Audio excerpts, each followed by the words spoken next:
Dead woman walking, UK's Theresa May clings to power. UK Prime Minister Theresa May was clinging to power by her fingernails on Sunday after losing her parliamentary majority in last Thursday's election, as an agreement with the minority Democratic Unionist Party that would keep the Conservatives in power was still not finalized. May's CO Chiefs of Staff, Timothy and Fiona Hill, handed in their resignations on Saturday following the disastrous election, called by May to strengthen her position ahead of talks to leave the European Union, but which in the end left her weakened. Late Saturday both Downing Street and the DUP issued statements saying talks over a deal to prop up the government would resume next week, amid concern among more liberal Conservatives about May hitching her wagon to the right-wing Northern Irish Party. Earlier, Downing Street had said a preliminary agreement had already been secured. The DUP is similar to the religious right in the US and takes a hardline stance on social issues, such as same-sex marriage and abortion.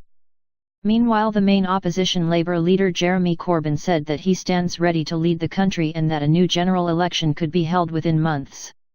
"I think it's quite possible there'll be an election later this year or early next year, and that might be a good thing, because we cannot go on with a period of great instability," he told the BBC's Andrew Marr on Sunday.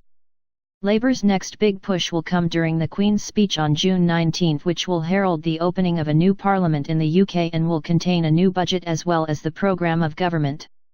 "We are going to put down a substantial amendment to the Queen's speech which will put forward the points in our manifesto," said Corbyn.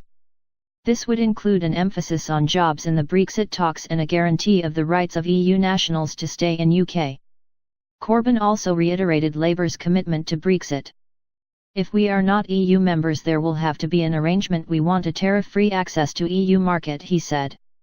Labour will also be pushing for more public spending on social welfare, free university education and higher taxes for the richest 1%. Dead woman walking. Many of those Conservatives now opposing May are those who wanted to remain in the EU. Theresa May is a dead woman walking. It just remains to be seen how long she remains on death row, George Osborne, the former UK Chancellor who was sacked by May last year, told the BBC's Andrew Marr on Sunday. The right-wing British press speculated Sunday that Foreign Secretary Boris Johnson, a former journalist and the former Mayor of London, was plotting a leadership coup. But Osborne, who is now the editor of London's Evening Standard newspaper, downplayed the prospect. "He's in a permanent leadership campaign, so I am not sure it qualifies as news," he said.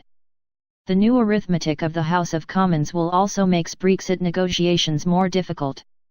The DUP, although it wants to leave the EU, will insist on keeping the single market that allows the free flow of goods across the UK's border with Ireland. Pressure from all sides. May called the vote 3 years earlier than required by law, with the aim of sweeping an even greater majority for her party before Brexit talks in just 8 days to take the country out of the European Union. But a dismal campaign has left the Prime Minister fending off a mutiny in her own party.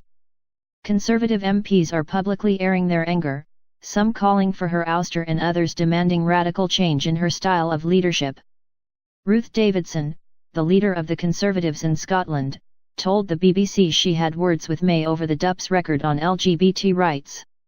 "I asked for a categoric assurance that if any deal or scoping deal was done with the DUP there would be absolutely no rescission of LGBT rights in the rest of the UK, in Great Britain, and that we would use any influence that we had to advance LGBT rights in Northern Ireland," said the MP, who is a lesbian.